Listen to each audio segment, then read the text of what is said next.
The July term of 2022. The State versus Richard Alexander Murdaugh, defendant.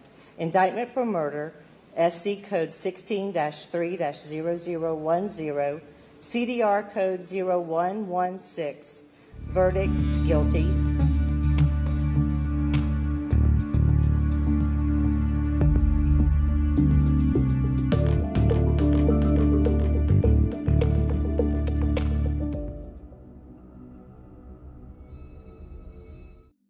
The double murder case of Alex Murdaugh has gripped true crime fanatics for a while now.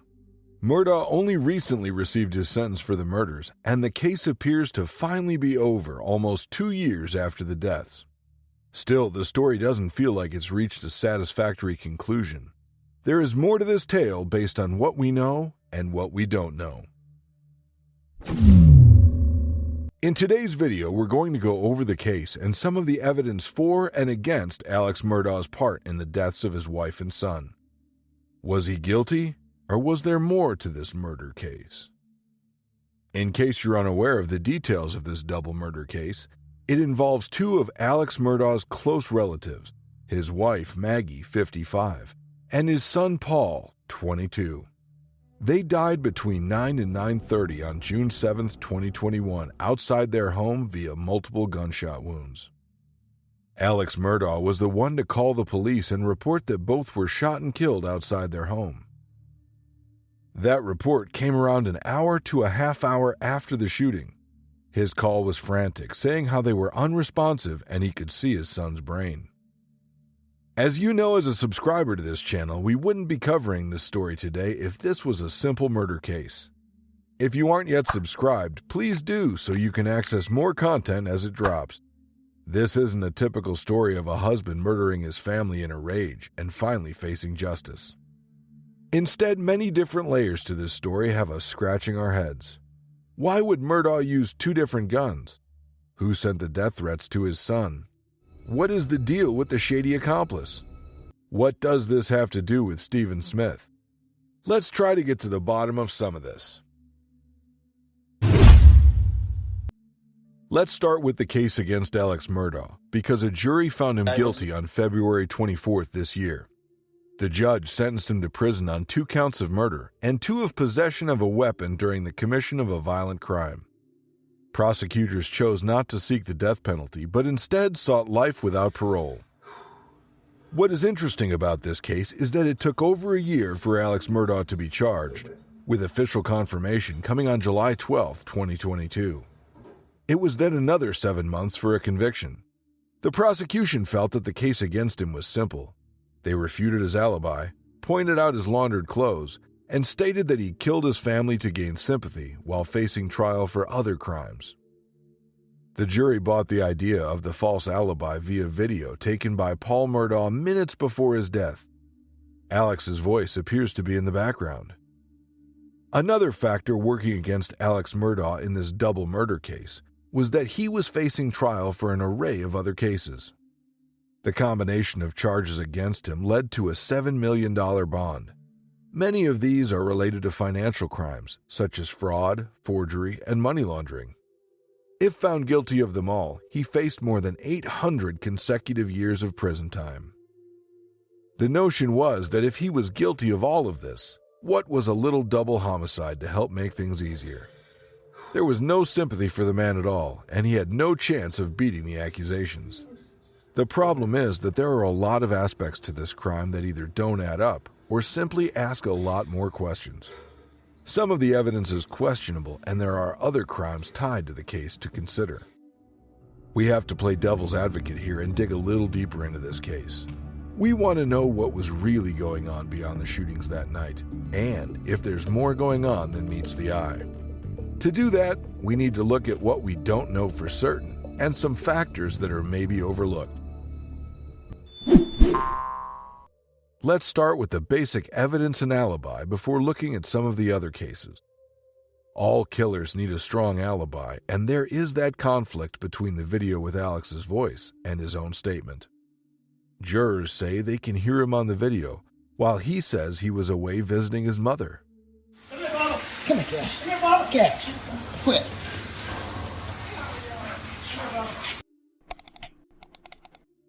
Let's say he was telling the truth. It was up to an hour until he called for help, having discovered the bodies. Although he could have used that time to dispose of evidence and set up his story. That voice may have been him, but was he there in person or on a call? 911, where's your emergency? I need the police to answer immediately. My wife and child shot badly. 2147 Moselle Road. This is Alex Murdoch. Then there are the murder weapons. This is where the story gets more interesting. It is weapons, plural, because reports show that the culprit killed Paul with a shotgun and Maggie with a rifle. This is strange for a lone killer. Why use two weapons unless it was an elaborate plan to fool the cops? It is possible that it was Alex and an accomplice, or that it was two other people entirely. There are no reports of weapons recovered near the scene, which suggests that Alex didn't dump a shotgun and rifle on the property or in the nearby water. This is where the case gets even more intriguing. The potential double homicide by Alex Murdaugh is scandalous enough, but there are other things to consider. We don't want to go too deep into the death of Alex's father 3 days after the deaths of Paul and Maggie. The report states natural causes, and the death seems to be merely unfortunate timing. The cases of Mallory Beach and Stephen Smith are another story. A big secondary issue surrounding this case is the alleged death threats made against Paul Murdaugh. This all stems from an incident when Paul killed a teenager named Mallory Beach, age 19, after crashing his father's boat in Beaufort County. It made the family pretty well known in the area, and Paul was awaiting trial for the felony of boating under the influence at the time of his death. It appears that someone wanted him dead because of his actions, or was at least trying to scare him. During the family appeal for information, this was a major part of the injury, with family members sure that the killer was at large. The question is whether someone really did make those threats and how they may relate to Paul's murder. Then there's the death of Stephen Smith back in 2015. At the time, police saw the 19-year-old's death as an accidental hit and run. They assumed a car struck him while he walked the road in need of gas. However, circumstances surrounding the blunt force impact and lack of vehicular damage are questionable. Smith died very close to the Murdaugh residence, and an investigation began during the double murder case. His body is due for exhumation. What is the significance here and the relation between Smith and the Murdaugh family? We have one final piece of this puzzle that doesn't quite fit into place, and that is Curtis Edward Smith. Curtis Edward Smith was indicted on a series of charges relating to other crimes allegedly committed by Alex Murdaugh. It seems they have worked together on some questionable financial dealings in the past. A bigger concern here is that Smith failed a SLED polygraph test when asked if he was at the Murdaugh residence on the night of the murders. This looks like a murder case where we won't ever know what truly happened. As the prosecutors said, the only eyewitnesses are dead. It's easy to see why they sentenced Alex Murdaugh to life without parole. He may have orchestrated this plot for sympathy and is clearly far from a saint. He may have figured out a way to carry this out with two murder weapons and minimal evidence against him. However, there are still those questions about the death threats against Paul, the relation to the murder of Stephen Smith, and the potential accomplice. There's a lot more to this case that may unravel in the future. As always, we'd love to hear your take on this story. Right now, it is case closed with Alex Murdaugh locked away for double homicide for the rest of his life. But did he do it? Do you believe the idea that he murdered them with two different guns to gain sympathy for his other trials? Or was there more to those death threats against Paul Murdaugh following the tragic boating incident? We hope you enjoyed this video. If so, don't forget to share it with others and subscribe to the channel for even more true crime content.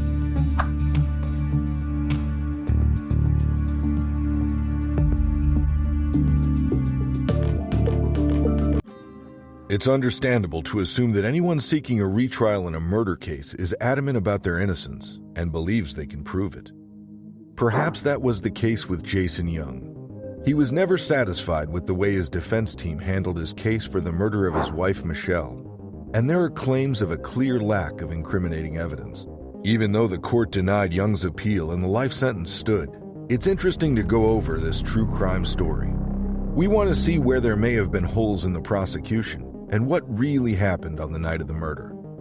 There's no doubt that Michelle was brutally murdered in her home, and in this video, we'll go over the evidence of that night, including what happened to her daughter. Let's start with why he asked for a retrial and the supposed bad evidence from the first trial. The history of this murder mystery case is quite complicated. It all began when Michelle Young was discovered dead at her home in Raleigh. The pregnant 29-year-old was at home with her toddler and family dog when someone brutally attacked her. Evidence shows a violent murder with a potential link to a break-in. There was a sign of forced entry and someone had taken jewelry. Eventually, her husband Jason was arrested on suspicion of her murder. He'd been staying out of town on the night, but alleged to have driven back home in a premeditated plan to kill her. The first trial ended with a hung jury, as there were conflicting views over the testimonies and evidence. Eventually, Jason ended up in jail on a life sentence. In 2017, he requested a third trial to try and clear his name. This all suggests that he's innocent and has something to prove if he refuses to give up. While the appeal wasn't granted, we can't help but question the evidence and the case. Is there a chance that it was someone else? A word of warning for those of you that aren't subscribed yet. Our fans know that these videos can get a little graphic and disturbing in content, and this one is no different.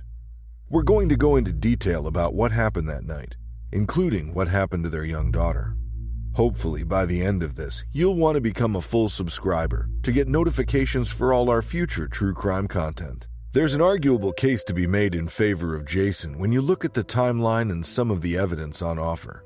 One of the biggest issues, and the one that's still concerning today, is the time frame of the night in question. The night Michelle died, Jason Young checked into a Hampton Inn at 10:49 p.m. At this point, he was 160 miles from their home. 31 minutes later, the hotel surveillance camera went black, which, according to the prosecution, is when he returned and tried to sneak in. The implication here is that he was on his way to the scene of the crime, but didn't want anyone seeing him exiting through the security door. He was then seen at a gas station at 5 a.m. on his way back. The defense insisted there wasn't enough time to get to the house, carry out the crime, and return. A 360-mile round trip in 5 or 6 hours would be tight, but manageable at around a constant 60 miles an hour. Add in the time it took to carry out everything we'll go into later, and it's less plausible. Of course, this assumes that he left at 11:20 when the camera died, and hadn't slipped out much earlier. The other issue is the lack of physical evidence to incriminate Jason. The defense stated that the DNA evidence at the scene came from the simple fact that it was at his house. There were no bloodstains on Jason, his clothing, or his car. There was no sign of physical injuries to his hands, as you might expect from a violent beating. There was no bruising consistent with repeatedly striking Michelle's face. That's all the evidence in favor. Now we need to go over everything incriminating him, and it's a lot. First of all, there are the injuries to Michelle Young. This was a quick attack in self-defense, or one deadly blow by an intruder. This was a vicious attack that left her with multiple facial injuries, fractures, and dislodged teeth. There was a deliberate intent to kill until he left her face down in a pool of her own blood. The intensity also suggests brute force from a male attacker with deep negative emotions toward her. With everything else we know about Jason and their marriage, this makes sense. Then there's the staged break-in. This is an interesting detail that seems a little misguided with hindsight. A lot of murder cases include a cover-up or staged robbery where it looks like the victim died at the hands of an intruder. In this case, a couple of drawers were missing from Michelle's jewelry box, and the garage door was broken. However, there was no sign of any disturbance anywhere else in the house. It looked far more like a faked burglary than a real one. Finally, one of the strongest elements of the story involves the discovery of the body. It was Michelle's sister, Meredith Fisher, that found Michelle dead in the bedroom. Jason had asked her to go to the house to pick up eBay printouts he was trying to hide from Michelle. There was a flimsy pretense about a surprise present so she could go and hide them for him. When Meredith got there, she heard Michelle's dog, Mr. G, whimpering somewhere, and spotted some blood on the stairs. She also said that the house felt cold. There was no one else there, and it seemed as though no one had been for a long while. Another reason to suspect Jason's involvement was the strained relationship with Michelle. The couple was having issues despite the pregnancy, and it seems that Jason wanted out of the marriage. His affairs and adultery show a lack of commitment, to the point where he slept with one mistress on the couch of the family home while Michelle was away. Then there are the alarming reports of aggression to former partners. This includes a former fiancé that had her engagement ring ripped from her finger at another couple's wedding. The final red flag into the mental state and aggression of Jason Young is the result of his computer search history. He had searched for anatomy of a knockout, head trauma blackout, head blow knockout, and head trauma. Not long before Michelle died. Was this all part of his plan to attack her and make sure he completed the job? The final piece of this puzzle, and the one that swings the evidence firmly against Jason, is his young daughter Cassidy. Cassidy was just 2 at the time and in the home when her mother died. There are reports that Jason tried to drug her before killing Michelle. This failed. She was hiding under the covers in the bedroom when Meredith got to the house. A stranger or burglar wouldn't have gone to that trouble. Furthermore, there's the factor of the bloody footprints. Police found small footprints consistent with Cassidy walking in blood. There was some dried blood on her pajama cuffs and toenails, but that was it. This suggests that Jason took the time to clean his daughter before leaving the home. It's possible he did this while cleaning himself, explaining the lack of any blood on him. Thankfully, Cassidy was physically uninjured. However, reports from her later childhood show her exhibiting mental trauma while playing with dolls. She talked about how her mom was covered in boo-boos laying on the floor. Do you believe that Jason Young was to blame for his wife's death? The evidence seems to point that way when we add up all the details with the discovery of the body and the circumstances surrounding the breakdown of their marriage. The timing is tight, and there was no obvious blood. But did he clean himself while cleaning his daughter's feet? Are these bloody footprints the key to answering this mystery? What do you think? Is this a cut-and-dry murder case where he was clearly guilty? Or do you believe someone else was involved? Let us know what you think in the comments section below. And don't forget to like and share to help us out. John Doe cases aren't that uncommon across America. Bodies or remains turn up with no clear means of identification, and they get this standard name until DNA testing or other forensic procedures can help. Back in the 1970s, it was even harder for these true crime cases to gain a positive resolution. That was the case with the Spencer Island John Doe in Washington. For a long time, this cold case lay dormant with no hope of identification. It wasn't even clear if this was an accidental death or a murder mystery. Finally, after years of profiling and following leads, this John Doe reclaimed his rightful name. In this video, we're going to take a closer look at the original case in 1979, why it went cold, and the interesting chain of events that led to the identification. We'll also see if there's any further indication of what happened to him. Let's start with what we know from the original case. In 1979, a duck hunter discovered human remains caught up in a fishing line in the water, just off Spencer Island. The remains were skeletal with some clothing attached. At one section of the Snohomish River Delta, there was a shoe, leg bone, and a pair of pants. Further along, the hunter found a checked red shirt, shoe, foot, skull, and ribs. Presumably the rest of the body had floated further out to sea or was never located. At the time, it wasn't deemed suspicious, and the authorities filed them as John Doe. There was no way of determining a cause of death, and little happened from there. There was a plan to get a dental chart to determine an identity, but there are no records. The county buried the remains in a local cemetery in accordance with the rules of the state, and that was that. At this point, you might well think that's it. There was no way of knowing who this was, and it's been so long that they can't possibly solve it. Well, that's where you're wrong. Our subscribers know that we specialize in the best murder mystery and true crime stories on this channel, and this is one that has a lot more chapters. And on that note, please subscribe and hit that notification bell so you can enjoy more of our John and Jane Doe stories. The case of the Spencer Island John Doe went cold from the end of the initial investigation until 2008. Then a retired county superior court judge and a local detective began re-examining unsolved cases in the area, and now they had access to greater DNA testing and forensic procedures. They decided to apply for a permit to exhume the remains and take DNA samples, and see if they could determine the identity. This took a while because of the nature of the bureaucratic process. Finally, in July 2015, they obtained the permit and exhumed the remains. They were now able to get a hold of accurate dental radiographs that they could match to someone on the missing persons database. This should have been the breakthrough they were waiting for, only the system didn't come up with a match. They were no further forward. The next step was to work with a forensic artist. The following April, they hired one to use measurements and photographs to create facial reconstruction of what John Doe probably looked like at the time of death.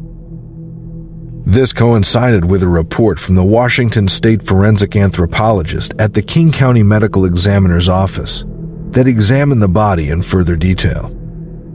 They determined it was an adult Caucasian male between 5'2" and 5'6". An interesting detail was a poorly healed fracture on the left femur, but there was no other evidence of trauma to the body. This helped support the original theory that it wasn't a suspicious death. 2 years later, in September 2018, they sent a section of his right femur to the University of North Texas Health Sciences Center, UNTHSC, for DNA extraction. But once again, no match was made. It turned into a process of figuring out who it wasn't rather than who it was. It was easier to find out which known missing persons weren't a clear match than who this actually was. Then came a crucial breakthrough in 2021. DNA profiling led to an ancestral tree from the top matches and led to a missing person. With the addition of a DNA test on the man's closest living relative, they confirmed that they had their match. The Spencer Island John Doe was Gary Lee Haney. One reason that it took so long to determine the match was that there was no missing person file on record with his name attached. Either there was never a report, or it disappeared somewhere between 1979 and 2021. Gary is thought to have been just 29 when he ended up in the water, but there's no clear idea of how he got there. He wasn't originally from the area, having been brought up in Topeka, but traveled around due to family ties with the Air Force. Little is known about Gary at the time of his death. It's believed that he moved between addresses and was in a rooming house in the area for a while. Reports also tie him to an uncle and cousin in the area, and some suggest they kicked him out of their home around that time. A strange additional detail is that he was listed as deceased on Social Security records from 1976, but there were no reports supporting that it was filed by family members. It seems he may have been off the radar significantly at the time of his death, and not in a good way. This also leads to some theories regarding Gary's mental and cognitive state of mind. Some reports mention mental health issues and the potential of undiagnosed autism. It's possible he was struggling to cope with both while moving from place to place. So what's the likelihood of foul play here? Just because there are no obvious signs of blunt force trauma to the body from the initial reports doesn't mean that Gary ended up in the water by accident. If the body did drift down to its final position from upriver, there's the possibility that someone pushed him in, or dumped the body there after an attack of some kind. Gary's status at the time of his death may have led to some bad relationships or poor decisions. However, there really isn't enough to go on here to assume that this was the case. It seems far more likely that he ended up in the water either under his own power or as the result of a suicide. If his relationship with his uncle and cousin was that strained, perhaps it was too much. He could have easily entered the water anywhere near the island long before his broken-up remains were located. Or he may have fallen in while walking the river and been carried down by the current. There are suggestions that the nature of the fracture on the left leg could have resulted in a long-term limp, and possibly some unsteadiness. We're really speculating here because there is still such a massive piece of the puzzle we haven't completed. It's brilliant for Gary's surviving family that they can gain some closure over his disappearance and know that his body is at rest now. but there are no answers as to how he died. And there's still that confusion over the Social Security report from 1976. Sadly, it seems as though this will be one of those cases where we never get a definitive answer. Still, we can focus on the fact that detectives are so willing to open up cold cases like this and use modern DNA testing advancements to at least try and solve them. This is a success story. There's now a name to the Spencer Island John Doe, and the local authorities have made significant progress on other cases thanks to similar profiling and testing methods. So, what do you think happened here? Do you have any theories on how Gary Haney ended up at Spencer Island? Was this a simple accident upriver, or was there something more sinister going on? Leave us a comment below, and don't forget to like and share this with other true crime fans. One thing we know for sure is that there are plenty of interesting John and Jane Doe cases yet to be solved, and we'll be here to tell you all about them. Thanks for watching, and we'll see you next time.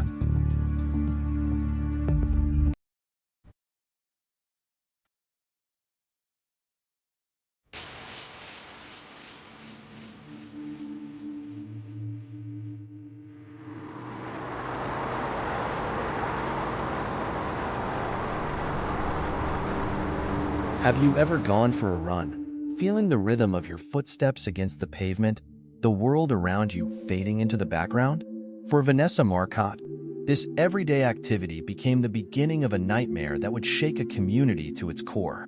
Today, we delve into the tragic disappearance of Vanessa Marcotte, a story marked by mystery, heartbreak, and the relentless pursuit of justice. Vanessa Marcotte was a 27-year-old marketing executive who lived in New York City. On the morning of August 7, 2016, she decided to take advantage of a rare visit to her mother's home in Princeton, Massachusetts, by going for a jog in the picturesque countryside. What should have been a peaceful run quickly turned into a harrowing ordeal. Vanessa had been a vibrant and energetic individual, described by friends and family as kind-hearted and dedicated. She was in the midst of planning her future and enjoying the simple pleasures of life. Her decision to jog that day was nothing out of the ordinary, but it would be her last. She worked at WordStream, a Boston internet marketing tool startup, after college. She then started working for Google in New York City as an account manager. Vanessa got the chance to see her mother and aunt, who resided in a tiny rural town in another state with a population of around 4,000, approximately once every 2 months. Being an only child in the family, her mother Rosanna looked forward to every encounter and was delighted when her daughter got a chance to see her on Sunday, August 7, 2016. Vanessa left her mother's home on Brook Station Road at about 1 p.m. to run before later that day she boarded the commuter bus back to New York. She knew the territory she was about to run over. Vanessa's mother called the police after many hours went by and Vanessa did not show. Police started a search right away and looked over the region Vanessa's path roughly traversed first. 20 minutes after the sun had set, a police canine followed a scent that led the search party to thick brush about 60 yards from the road and less than 1 mile from Rosanna Marcotte's house. There was found the corpse of a lady. Fast recognized, the victim revealed out to be Vanessa Marcotte. Detectives were convinced from a first look at the corpse that Vanessa's death was criminal in character. Her corpse was stripped of clothing, and burned scars on her hands, legs, and face clearly where the body was discovered. Quite remote, the road and the trees on each side abound in absence of homes. Vanessa also missed her headphones and mobile phone. Although police checked the whole surrounding region in great detail, they couldn't locate any of these objects. Investigators think the offender deliberately took them as he may have left traces of his DNA on them. On the grass beside the deceased, a shoe with fire traces was laying. Other places also yielded traces of fire. Detectives came to the conclusion that the offender tried to erase any DNA evidence by using gasoline. Strangulation turned out to be Vanessa's cause of death, according to forensic investigators. She battled for her life, and DNA from an unidentified individual turned up beneath her fingernails. The fact Vanessa's garments had been made the crime's motivation obvious. In a nutshell, the medical examiners discovered signs of male interaction the DNA samples were examined for, but neither the local nor national databases for the little town of Princeton with a population of fewer than 4,000, had any matches for this kind of crime. Quite rare, and so startled the whole local community. Authorities urged Princeton residents and those in the nearby regions to be alert and careful. Anybody who saw anything unusual should forward it to the Massachusetts State Hotline or the Princeton Police Department. Investigators claim that Vanessa's killer probably lived in or visited Princeton, most likely knowing the region well. Detectives also thought Vanessa Marcotte's paths happened by chance, and she did not know the offender. Law officials once again asked the public for assistance in the interim, last observed strolling and conversing on her mobile phone. An eyewitness eventually claimed seeing Vanessa stop outside a nearby convenience shop for a sip of water about 1 p.m. on August 7th. From the moment Vanessa was spotted leave the business, investigators think the assault on her happened 2 hours later.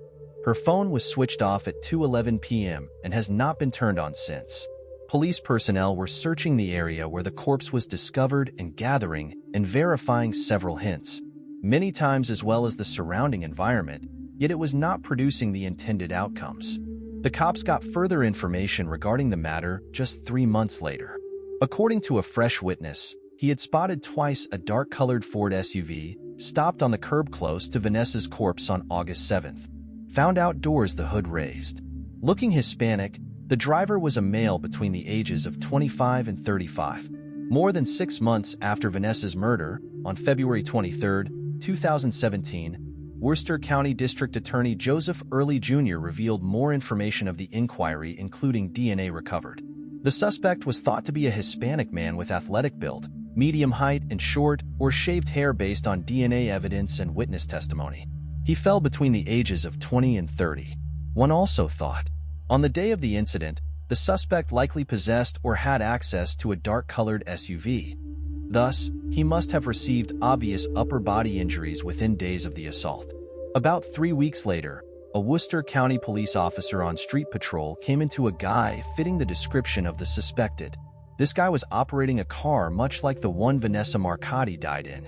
The police officer rapidly wrote down the vehicle plate number on his palm. Angelo Colon Ortiz, 31, was that guy. Born Puerto Rican and without a criminal record, Ortiz married with 3 children and spent less than a year in Worcester. He was employed by FedEx under a third-party contractor. Besides, he cannot remember if he was at Princeton on Vanessa's assault day. He consented to supply a sample of his DNA and signed paperwork attesting to his agreement to have it analyzed. The lab ran the test and concluded that Ortiz's DNA matched that discovered beneath Vanessa Marcotte's fingernails on April 15, 2017. 3 days later, the individual was charged and taken into custody. Prosecutors claim Ortiz purchased $5 worth of gasoline from a shop 6 miles from the murder site on the day it occurred, and that 2:35 p.m. was the purchase's time. Vanessa was dead by then. Hence, the guy went back to attempt to remove the evidence by placing his DNA on Vanessa's corpse. In the search for justice, the arrest of a suspect often brings both relief and uncertainty. In the case of Vanessa Marcotte, the arrest of Angelo Colon Ortiz marked a pivotal moment in the investigation. Today, we'll explore the details of Ortiz's arrest and the significance of this development in the pursuit of justice. Don't miss out on our future videos. Subscribe to our channel and turn on notifications so you're always updated with our latest content. We have more in-depth stories and true crime investigations coming your way. On August 22, 2016, just over 2 weeks after Vanessa's body was discovered, Angelo Colon Ortiz was arrested. The arrest took place in Worcester, where Ortiz was taken into custody without incident. The news of his arrest brought a sense of relief to Vanessa's family and the community, who had been anxiously awaiting answers. Following his arrest, Ortiz faced numerous charges related to Vanessa's murder. The evidence against him was substantial, and the authorities were confident in their case. Ortiz's arrest marked a significant step towards achieving justice for Vanessa and holding the perpetrator accountable. The arrest of Angelo Colon Ortiz also drew widespread media attention. The case had captivated the public, and the identification and capture of a suspect brought renewed interest and scrutiny. The media coverage highlighted the ongoing legal process and the efforts of law enforcement in seeking justice. For Vanessa's family, Ortiz's arrest was both a relief and a source of anxiety. While they were hopeful that justice would be served, the legal process ahead was still daunting. The arrest was a crucial step, but the journey to a conviction and sentencing was yet to come. This man will now be in a place where he can't hurt anyone else like the way he hurt Vanessa. The Marcotte family expressed their gratitude and satisfaction that the legal process has achieved their long-held wish in a statement. Following his arrest on August 22, 2016, Angelo Colon Ortiz faced a series of legal proceedings that would determine his fate. The trial was a highly anticipated event, as it would provide a platform for the evidence to be presented and for justice to be pursued for Vanessa Marcotte. The trial began in 2017, and the courtroom was filled with tension and emotion. Vanessa's family and friends attended the proceedings, seeking answers and closure. The case against Ortiz was built on a foundation of compelling evidence, including the DNA match and forensic findings. During the trial, prosecutors presented a detailed account of the crime, outlining the evidence that linked Ortiz to Vanessa's murder. They provided testimony from forensic experts, law enforcement officials, and witnesses who could shed light on the events leading up to the crime. The defense, on the other hand, sought to challenge the prosecution's case. They argued various points, attempting to cast doubt on the evidence and the credibility of the witnesses. The trial was a rigorous process, with both sides presenting their arguments and evidence to the court. One of the key moments in the trial was the presentation of the forensic evidence. The DNA match, combined with other physical evidence, was a significant factor in building the prosecution's case. The testimony from forensic experts helped to clarify the scientific details and understand the strength of the evidence. In Worcester, Massachusetts, October 26, 2022, Angelo Colon Ortiz entered a guilty plea to the murder charge against Vanessa Marcotte. In an interview, the Marcotte family expressed their gratitude and satisfaction that the judicial process... Having to endure this for so long is really what led him to his death, and I know that he's with us today and that he's happy that he's finally, behind bars, but it's just took too much.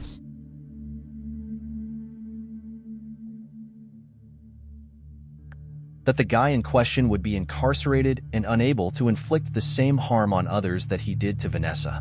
As we reflect on the impact of Vanessa Marcotte's death on her family, we recognize the strength and resilience they have demonstrated. Their journey is a testament to the enduring love and dedication they have for Vanessa, and their efforts to seek justice and honor her memory continue to inspire. Thank you for joining us as we explore the impact on Vanessa Marcotte's family. Stay tuned as we continue to follow this story and the ongoing efforts to support Vanessa's legacy. Don't forget to like, share, and subscribe to our channel for more true crime stories. Police, if you're down here, make yourself known. What would you do if the people you most trusted turned out to be keeping a dark and dangerous secret? Utah is a peaceful community where everyone knows their neighbors and life seems picture perfect. But behind the locked walls of one apparently typical house, a horrific story was evolving. Born in Seattle, Washington on January 7, 1980, Michael Haight's family moved to Cedar City, Utah when his father's dentistry school closed early on. Michael was a regular young lad growing up who loved basketball, baseball, and soccer. He came in as Eagle Scout and did really well in school. Michael worked in an Alaska fish facility over summer after graduating from high school in 1998. He became line manager fast, supervising more than a dozen individuals. His diligence and commitment were noted, which resulted in a promotion. As a member of the church, Michael set out a mission trip to South Brazil. This encounter enhanced his dedication to his religious group and reinforced his faith. Michael studied business at Southern Utah University when he returned to the United States. He graduated in 2004. Michael met Tasha Earle, his future wife, at Southern Utah University. On May 10th, they married at the St. George Temple after falling in love. 2003 Michael seemed to be the model of a committed spouse and parent to strangers. He saw his kids' school concerts, coached their sports teams, and spent time sledding and working in the garage with them. On January 4th, 2023, nevertheless, the facade Michael had erected around his family broke down that day. We have arrived at the point where things get crazy. To access more of our real crime tales, kindly subscribe, like, comment, and share the video. The Haight house turned out 8 dead, shocking and confusing both neighbors and detectives. Tasha Haight missed an online appointment early that morning, and Michael, her husband, skipped reporting for work. Growing worried, their co-workers called the police to conduct a welfare check at the Haight house in Enoch. Officials showed up to the Haight house. Still, they got no response upon knocking. The police noted as they strolled about the premises that nobody seemed to be home. Knowing that the Haight's had a total of 5 kids, the police checked the Iron County School District to see if any of the kids were in attendance that day. When the police showed up to the Haight's, it was found, however, that none of the children were home. They cleared the grounds to make sure no imminent risk existed. Following extensive investigation, they verified that no one required medical treatment and that no evidence of an active danger could be found. Living in a one-story house with a basement was how the Haight's lived. Shortly after the house was designated a crime scene before approaching the main bedroom, police arrived on the scene. The 4-year-old Gavin was resting flat on his stomach, the investigators observed, with his head tilted left. One of his arms rested beneath his head on a cozy cushion, while a sheet covered part of his body. Like Gavin, Tasha had barely half coverage from the blanket. On the opposite side of the bed, the cops came into an elderly lady. She was later discovered out it was Tasha's mother, Gail, who was laying on her back, her head rested on a cushion. Similar to her daughter and grandchild, Gail had some coverage from a blanket. The 12-year-old daughter was resting in bed when the cops entered Briley's room while still searching the Haight's house. She was tilted slightly and covered in part with a blanket. The cops found a 7-year-old child laying face down in the men's room corner. He lacked a blanket or cushion covering him, unlike his brothers. Found in her bedroom, Sienna, Amon's twin sister, was laying on her left side in bed with her head resting on a pillow also wrapped in a blanket. The oldest of the Haight's, Macy, her body was covered by the blanket and her head rested on a cushion on a 17-year-old bed. The police subsequently discovered Michael Haight in the basement workout area of the house. He was laying on a sleeping bag. Every one of the 8 deceased victims had a gunshot wound. Not long after, the police came to the conclusion that Michael Haight, the main suspect, is here. They believed he murdered 5 children, his wife, mother-in-law, and then himself. One neighbor gave vital information that let the police put the crime's chronology together as they started their investigation. The next-door neighbor informed the cops she had awakened up at 3:30 a.m. to use the restroom. She heard a big boom outside her room, like flames or fireworks. She became irate, however, when she soon discovered that the legal period for fireworks permission in the area had passed. The neighbor went on, saying she heard 2 in fast succession after the first explosion.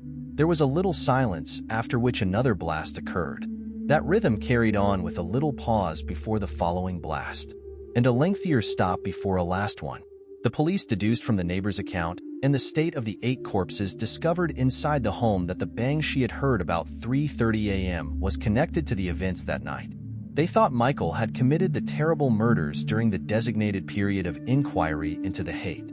Only murders investigators discovered that in 2020 an unidentified non-family member had told the Utah Division of the Child and Family Service about abuse. This person claimed that Macy, then 14 years old, confided in them about her dread of her father. That discovery set forth more research on the Haight home. Macy and her parents separately were questioned after they received the DCFS report. The chat with Macy revealed unsettling facts. Macy said that sometimes her father strangled her and she worried he may kill her. She said that the violent assault started in 2017 and mentioned a moment when her father gripped her by the shoulders, then shoved her into an oak furniture piece. Michael Haight refused to ever have harmed his daughter. When the investigators questioned him, he blamed his emotional condition on the loss of his father and the recent separation of his brother, therefore discounting the events Macy reported as misunderstandings. Michael said he had been annoyed about these problems and directed his anger at his elder daughter. The Utah Agency for Children and Family Services, the Enoch Police Department, and the Iron County Prosecutor's Office all turned down Tasha's requests to have criminal charges applied against Michael. They had decided the case fell short of the statutory criteria for a prosecution. Tasha also underwent the lethality evaluation, and based on her reply, it did not show any fatal link with Michael. Still, Tasha and the kids had victim services for a few months after the case opening. Tasha's pals let the investigators see Michael Haight from a different angle than the one presented to the society by means of their interactions. They often had to strike conversation while the water was running in the kitchen to disguise any noise if they dropped by the home to visit. Tasha thought Michael was listening in on her chats. Every time they visited, these buddies also helped Tasha clean the home. Michael would have nothing to rant about. Tasha's pals said they texted her anytime. She would reply with brief but upbeat comments, apparently aware of Michael's likelihood of seeing these letters. They thought this would help them keep a good impression of themselves to Michael by implying that their marriage was running without problems. According to the investigators assigned to the case, Michael showed excessively controlling conduct directed against his wife, Tasha. Michael took her phone and vehicle keys to stop Tasha from leaving, therefore exerting control over her. Michael's response to Tasha buying a $30 mat from Target to replace a dirty one further drew suspicion about him. Tasha had a real need for the mats, but Michael was enraged and said the cost was excessive. Natasha told her friends her 7-year-old son Amon was copying his father Michael's terrible conduct more and more. Damon answered whenever Tasha instructed him to do anything, "That is not my responsibility." For Tasha, this conduct was alarming as it mirrored Amon's lack of accountability and disrespect of authority Michael often discounted. Ignored Toshi's directions, Iman appeared to follow suit. Toshi's pals claim that Tasha dared enjoy a little act of self-care in 2022. Despite the weight of her obligations, she decided to have her nails done, a somewhat unusual thing for her. But her husband Michael forbade it, therefore imposing rigorous limitations on our liberties. Tasha felt beautiful and confident again after her indulgence. Michael disagreed with her when she informed him she would be having her nails done once a month. Furious over his wife's choice, Michael voiced his criticism and questioned the expense of this new behavior. Tasha gently reassured Michael that keeping this self-care routine costs $25 a month, therefore allaying his worries. Michael remained dubious, however, claiming that Tasha was eating food from their kids' mouths with money spent on her nails. His viewpoint sprang from control and a strong sense of financial obligation for their family. About the same time, Tasha started giving her own health first priority and started losing fat after years of her spouse labeling her obese ugly. That she was losing weight infuriated Michael. Seeking to explain the abrupt change in Tasha's looks, he accused her of cheating on him.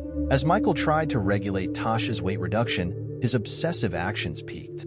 Concerned that other men would see her with longing thoughts, he begged her to stop dropping weight. Deep-rooted fears and a need for complete authority over his wife's body and actions abound. Tasha's pals also informed the police about when the family kitchen table suddenly cracked and Tasha had to replace it. Michael, however, turned against giving her the cash to purchase one. Tasha opted to handle things personally as she was annoyed by the circumstances. She decided to give the old table new shields, looking to make its look and use better. Michael, on the other hand, did not approve of this act of rebellion as he did not allow her to behave so. Michael Haight was frugal with his Christmas season expenditure. For every one of their 5 children, he gave Tasha only $100 despite his substantial salary to purchase gifts. Tasha always celebrated Christmas with her kids with great satisfaction. Still, Michael made a good salary working for Allstate. He declined, nevertheless, to give his wife and kids more money. His justification was that he saw no necessity for giving them more of what he felt to be rightly his. Michael's fixation on resource conservation and waste reduction drove him to set rigorous home rules for Tasha. Plastic bags, even ones used once or many times, needed to be cleaned out and recycled.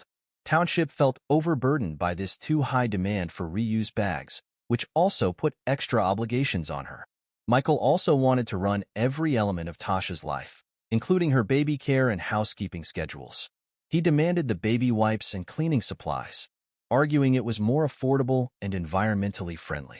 But this need made Tasha less comfortable and hygienic, which led to needless worry. Tasha risked major repercussions if she deviated from Michael's direction. He made it quite evident that disobedience would bring her a lot of problems. This danger for you to perceive in Tasha a feeling of terror and subservation. She was left with no option than to follow Nichols' orders. Tasha's acquaintances said she revealed in them that while Michael had been rude to her in another marriage, he had never mistreated their children until the late 2000 decade. Michael had rather high hopes for his child Macy. She should always get straight A's, he anticipated. Macy was already suffering with the burden of her father's abuse, but the strain to live up to his unreasonable expectations proven to be intolerable for her. The investigators came onto another occurrence when 7-year-old Briley was not stopping while playing with a changing table. Michael spoke with her. Michael started blaming his partner Tasha for the conduct of his children after this occurrence. He has dubbed them as the most rude and terrible youngsters on the planet, all in front of their 5 kids. Michael not only chastised Tasha but also called her unattractive and overweight. Tasha opted to follow an evacuation plan throughout this upsetting event. Ask Michael for a divorce after 20 years of marriage. For Tasha, the episode, which highlighted Michael's violent actions and lack of control over his rage, acted as a wake-up call. She understood she had to remain in the marriage as her children were suffering from this conduct. Tasha found divorce to be challenging. She put in more than 2 decades. But Michael understood that the well and safety of her children came first than any marriage tie. Tasha sought for divorce from Michael on December 21, 2022. She wanted one final typical Christmas for her 5 kids before the divorce, so she had the divorce paperwork sent after the holidays. She realized that after Michael got the documents, his conduct would probably become more aggressive, so she avoided the holiday celebration. Tarnished for everyone, 2 days after Christmas, the divorce papers were handed to Michael's Allstate office. Michael told Tasha is behaving rather normal, asking her about what happened yesterday as if she hadn't handed him divorce papers just minutes ago, despite his previous behavior. He demanded Tasha leave the children behind even if she was advised to do so. But Tasha maintained her ground, wouldn't leave the home without them. Michael insisted, but Tasha opted to bring the kids to her mother's Laverne, Utah house. For more gripping tales like this one that will keep you on the edge of your seat, subscribe and hit the notification bell to stay updated. Michael came up to his mother-in-law's place later that evening trying to persuade Tasha to ride with him. Tasha declined, however, and told her pals she felt uneasy about going anywhere with Michael alone. Gail Earl, Tasha's mother, moved in to help Tasha and the kids after her divorce filing. But Michael's behavior throughout this period made things worse even. Michael stayed at the family house, not leaving. Rather, he decided to settle into the basement with the exercise area. He slept in this room on a sleeping bag on the floor surrounded by a cushion. Tasha told her friends that she had seen a disparity in their kids' saving accounts, which included $20,000, while her clothing were hanging on in hangers stacked on a sofa outside the door. She learned Michael had surreptitiously moved the money on these accounts without her permission or knowledge. Tasha also acquired various weapons from her father upon his passing, include handguns and hunting rifles. Tasha found all the weapons vanished from her residence in the beginning of January 2023. Michael had taken the firearms, leaving Tasha and her family defenseless in case of an emergency, according to further inquiry. Macy, the eldest child of Michael and Tasha, had told numerous of her acquaintances she embraced her parents' divorce. Macy told me there would be calm in the house without her father Michael. She craved the peace a divorce would provide. Moreover, Macy concealed in her room her hidden phone. One of her pals claims Macy recorded her father acting nuts on this phone. She disclosed in this pal that she was doing this along data confirming her parents' divorce. Tasha discovered the phone, however, and buried it. Briley, Macy's younger sister, also had a turbulent household life. Briley often sought cover at her neighbor's house from the ongoing tension at home. Briley sought comfort among her neighbor's grandkids, who were of a similar age. Briley told a friend she was glad her parents were divorcing. She even discussed buying some new books, but she held back from informing her father out of concern that he would get angry with her. Tasha saw her attorney on January 3, 2023 to go over her continuous worries about her divorce from Michael, her violent spouse. Tasha told Michael during their talk that she was happy he had lately moved to the basement, even though he was still living in the family house. Michael's erratic conduct led the lawyers to ask Tasha if she ever gave her or her children any thought about their safety. Tasha reassured Michael's lawyers that she never worried about the welfare of her or her children, despite occasional outbursts. Looking back, Tasha's husband's fatally mistaken hope and optimism, as well as her own, clearly show is put the search into the Haight family murder was a horrific trip for police investigators as they assembled the horrific series of events leading to the terrible finding. Sound created the digital data gathered from the family computers and mobile phones. On December 5th, 1 year before the fatal incident, at 10:40 Michael searched unsettling Google terms. 1:30 p.m. Michael asked questions about weapons and shooting-related subjects. Search's other research presented a horrific picture of Michael's ambitions. The search results turned up concerning queries such how loud a 9mm pistol fire is. Describe the sound of a gunshot. I heard gunshots close by my home. What should I do? Would you be able to identify a single gunshot you heard in your area late at night? As could you choose to be informed sufficient to notify the police? A shot made in the home is how loud? Would a neighbor heard a shot being fired in the garage? A 40mm pistol is how loud?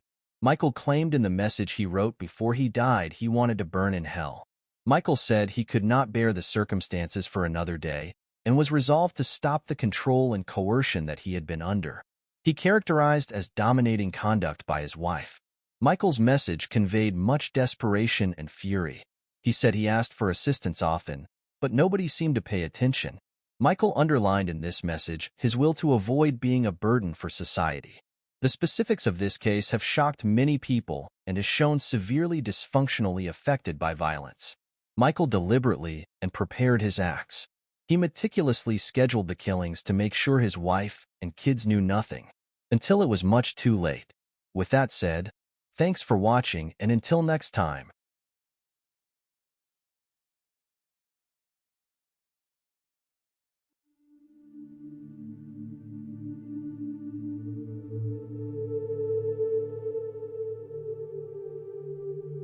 What motivates a guy to engage in acts of brutality that are beyond comprehension? How can a disturbed person become a cold-blooded killer? What are the factors that contribute to this transformation? Regarding the case of Wade Wilson, a guy whose name became associated with horror in Cape Coral, Florida, in the autumn of 2019, here are the questions that continue to plague the investigation. However, the tale of Wade Wilson is not only about a killer. It is also about the victims, the warning signals that were ignored, and the town that was left in a state of disarray as a result of his heinous deeds. Context of the building. To have a better grasp on the atrocity that took place in Cape Coral, we must first investigate the individual who was responsible for the atrocities. When it came to law enforcement, Wade Wilson was not a person that was unknown. The early years of his life were marked by instability and run-ins with the authorities. He was born in the late 1980s. The fact that Wilson was raised in a chaotic household that was characterized by drug misuse and violence had a negative impact on his future in the most worst manner conceivable. Wilson was a well-known figure to the authorities when he was a young adult. He was accused of committing a variety of felonies, including drug violations, domestic violence, and other offenses. Nevertheless, Wilson seemed to be able to avoid being caught by the criminal justice system, despite the fact that his criminal record was rising. In spite of the fact that his erratic conduct and repeated arrests were warning indications that something more sinister was simmering under the surface, such cautions were generally ignored over the course of his life. By the year 2019, Wade Wilson had made his home at Cape Coral, a community on the coast that is well known for its peaceful neighborhoods and picturesque canals. On the other hand, Wilson was holding a terrible wrath under the surface of this idyllic village. This rage would eventually burst in a sequence of violent deeds that would permanently affect the lives of those who were around him. Also, if you're fascinated by true crime stories and want to hear more about cases like this, make sure to hit that subscribe button and ring the notification bell. You'll be the first to know when we drop our next chilling tale. Introducing the victims of the crime. Christine Melton, who was 35 years old at the time, died as the first victim. She was a lady who had the unfortunate experience of coming into contact with Wade Wilson. Christine's friends and acquaintances characterized her as a caring and compassionate person when they spoke about her. She had a life that should have been full of potential since she was a mother, a daughter, and a friend. But instead, she was not. On the other hand, Christine's life was cut short in the most heinous manner available on October 7, 2019. The relationship between Christine and Wade was a tumultuous one that was characterized by disputes and physical altercations. On the day that would forever change the course of history, neighbors reported hearing cries coming from Christine's house. But by the time the police came, it was already too late. The body of Christine, who had been the victim of a vicious assault, was discovered inside her home. After fleeing the scene, Wade Wilson left behind a trail of evidence that would eventually lead to his imprisonment when it was discovered. On October 9th, only 2 days after the first catastrophe, another tragedy occurred in Cape Coral. A missing person report was filed for Diane Ruiz, a lady who was 43 years old and had not returned home from her place of employment. Diane was a well-liked and respected member of the community. She was well known for her kindness and the love that she had for her family. Shockwaves were sent through the community when the news of her abduction was reported, and a large search effort was initiated in an attempt to locate her. On the other hand, the quest resulted in grief. The corpse of Diane was found in a forested location only a short distance away from where she lived. She had been killed by being strangled, and once again, all indications pointed to Wade Wilson as the perpetrator. The investigation begins to expand. There was a widespread sense of disbelief among the Cape Coral neighborhood when the corpse of Christine Melton was found inside her home. The detectives from the Cape Coral Police Department arrived at the site in a short amount of time and immediately started putting together the pieces of the puzzle that led up to her death. It was clear that the crime had been committed with a high degree of violence. Christine had been battered and strangled, and the home had traces of a violent fight. The fact that the perpetrator had a personal relationship to the victim made it very evident that this could not have been a random crime. While the detectives were searching through the crime scene, they discovered a number of important pieces of evidence that would later prove to be essential in establishing a connection between Wade Wilson and the murder. The collection of DNA samples, fingerprints, and blood spatter analysis was carried out with great concentration. Throughout the night, forensic specialists worked tirelessly, and it wasn't long before the evidence started to point in a path that was quite unsettling. Within a short period of time, Wade Wilson, a guy who had a well-documented history of violent behavior and a troubled connection with Christine, emerged as the primary suspect. Neighbors said that they heard loud disputes coming from Christine's house in the days preceding up to her death, and some of them even remembered seeing Wilson around the property around the time that the murder occurred. After receiving this information, the investigators started looking for Wilson, who had disappeared after the incident, since it seemed that he had gone. At precisely the time that the inquiry into the murder of Christine was gradually gathering speed, another tragedy occurred. The missing person report for Diane Ruiz was filed on October 9th when she did not come home from her place of employment. Immediately, her family were worried since it was absolutely out of character for Diane to go without a trace without leaving a notification. The members of her family and friends started looking for her, distributing flyers, and asking for information on various social media platforms. Because of the growing dread that another predator would be on the loose, the community's anxiety level increased. On the other hand, they were not yet aware of the fact that Diane's disappearance was connected to the same individual who was responsible for Christine's killing. After discovering that Diane, too, had known Wade Wilson, the investigators immediately recognized that there was a link between the two persons. In the weeks leading up to her abduction, the two had come into contact with one another, and there were evidence that Wilson had acquired an unhealthy infatuation with her. The police discovered security tape from a nearby convenience shop that showed Wilson and Diane together only a few hours before she was last seen. This discovery came as the search efforts became more and more intensive. The surveillance film showed them having what looked to be a pleasant discussion. Nevertheless, the investigators saw that Diane's body language was tight, as if she was aware of something that was worrying her. In the end, this tape would prove to be an essential component in the construction of the case against Wilson. Given that Diane had not yet been located, the feeling of urgency increased.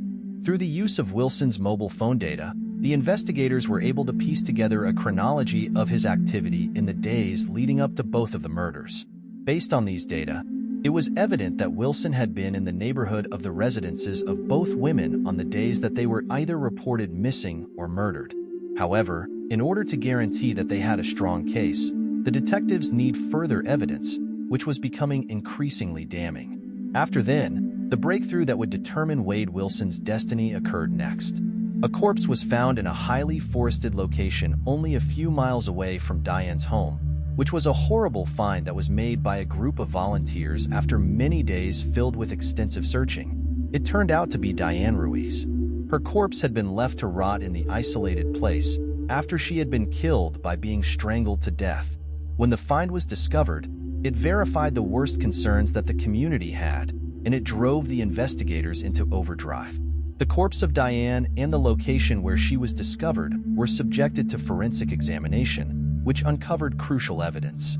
Wade Wilson's DNA was found to be identical to the samples that were taken from her corpse, and the tire tracks that were found close to the scene were compatible with Wilson's car. It was the smoking gun that the detectives needed.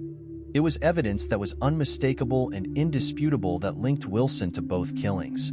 While the investigators were getting closer to Wilson, they discovered further troubling conduct on his part. After conducting interviews with people he knew, it was discovered that Wilson had been exhibiting more erratic behavior in the days preceding up to the killings. In addition to displaying an explosive temper, he had threatened to teach them a lesson and made remarks that were both ambiguous and frightening. Anger and a need to be in charge were the driving forces behind these reports, which formed a picture of a guy who was spinning out of control. Wade Wilson was ultimately apprehended by the authorities in the couple of days that followed the discovery of Diane's death. His manner was quite unpredictable, and his look was untidy when he was discovered hiding out at the residence of a friend. Wilson did not put up any resistance as the cops approached. As a matter of fact, he seemed almost indifferent to his arrest, as if he was aware that his time had come to an end. As soon as Wilson arrived back at the station, his conduct took a sinister turn. The questioning that he was subjected to was marked by alternating periods of unnerving stillness and explosive wrath on his part.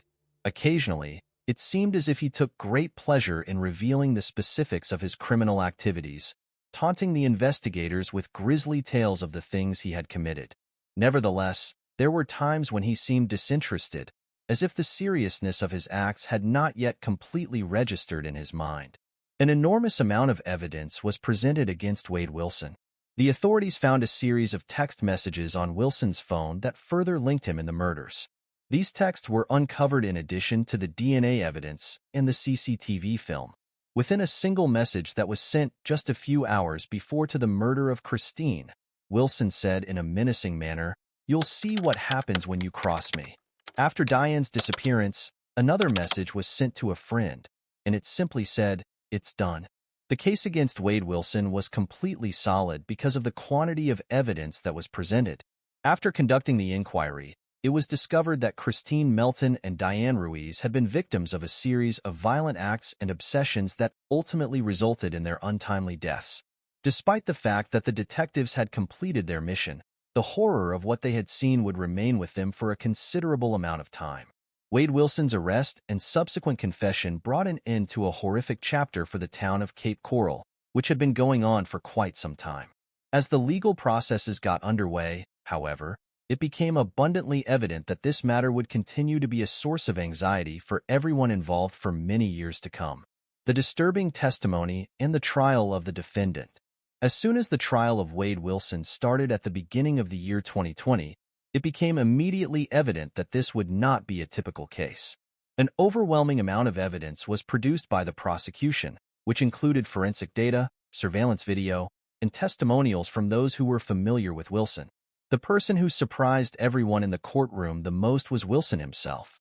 Throughout the course of the trial, Wilson exhibited conduct that was both peculiar and unnerving. In addition to making caustic comments and laughing inappropriately at inappropriate times, he displayed a total lack of empathy for the people he victimized. On one occasion, he even went so far as to stop the proceedings in order to make a remark that was quite chilling. "I'm not sorry for what I did. They were deserving of it." Every single person in the courtroom felt a chill go down their spine as they heard these remarks.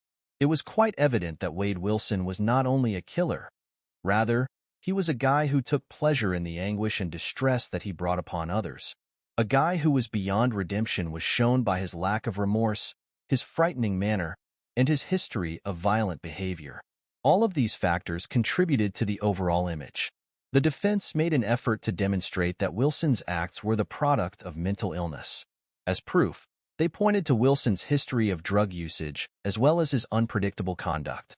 But the jurors did not believe the evidence. There was little space for question because of the ferocity of the acts as well as Wilson's terrifying lack of remorse for his previous actions. The verdict, in addition to the aftermath. After many weeks of hearing evidence and deliberating, the jury finally came to a decision. Christine Melton and Diane Ruiz were both murdered, and Wade Wilson was judged to be responsible for their deaths. As a result of the judge's decision to condemn him to life in jail without the possibility of parole, it is certain that he will never again be allowed to cause suffering to another individual. Despite the fact that the punishment provided the families of the victims with some degree of closure, the anguish that they felt as a result of their loss will never really go away. A terrible act of violence took the lives of Christine and Diane, who were more than just names in a headline. They were mothers, daughters, and friends whose lives were taken from them. Additionally, the case of Wade Wilson brought up significant concerns about the function of the criminal justice system and its capacity to safeguard the general public from potentially harmful persons. It is incomprehensible that a guy who had a history of such aggressive behavior was permitted to continue living freely. If the warning indications had been taken more seriously, would it have been possible to avoid these catastrophes having occurred? These are issues that continue to be asked in the community of Cape Coral and outside what is considered to be the city. Considerations regarding the case. The story of Wade Wilson serves as a jarring reminder of the dangers that are presented by those who are able to evade the provisions of the system. It is a narrative about lost chances, about lives that were cut short, and about a community that was left to pick up the pieces after an unfathomable atrocity occurred. In addition to that, it is a tale of perseverance. The families of Christine Melton and Diane Ruiz have shown an extraordinary amount of resilience in the face of their loss, transforming their sorrow into a driving force for change. They are now champions for the rights of victims, and they are fighting to guarantee that other people do not have to go through the same suffering that they have gone through. In the end, the legacy of Wade Wilson is not only one of violence and murder. Rather, it is a reminder of the need of being vigilant, of taking threats seriously, and of the necessity of protecting the individuals of our community who are most susceptible to harm. However, the lessons that may be gained from this case will help prevent such catastrophes from occurring. The wounds that were caused by his acts will never completely heal. Become a part of our true crime family by subscribing to the channel. We cover some of the most intriguing cases, and we'd love to have you along for the journey. Statement of consolation. During this time of reflection on the horrific events that took place in Cape Coral, it is imperative that we remember the victims, including Christine Melton and Diane Ruiz. However, their memories will continue to live on in the hearts of those who loved them, even if their lives were cut short by a man who exemplified the absolute worst sides of mankind. After that, I would want to thank you for watching, and I will see you again soon.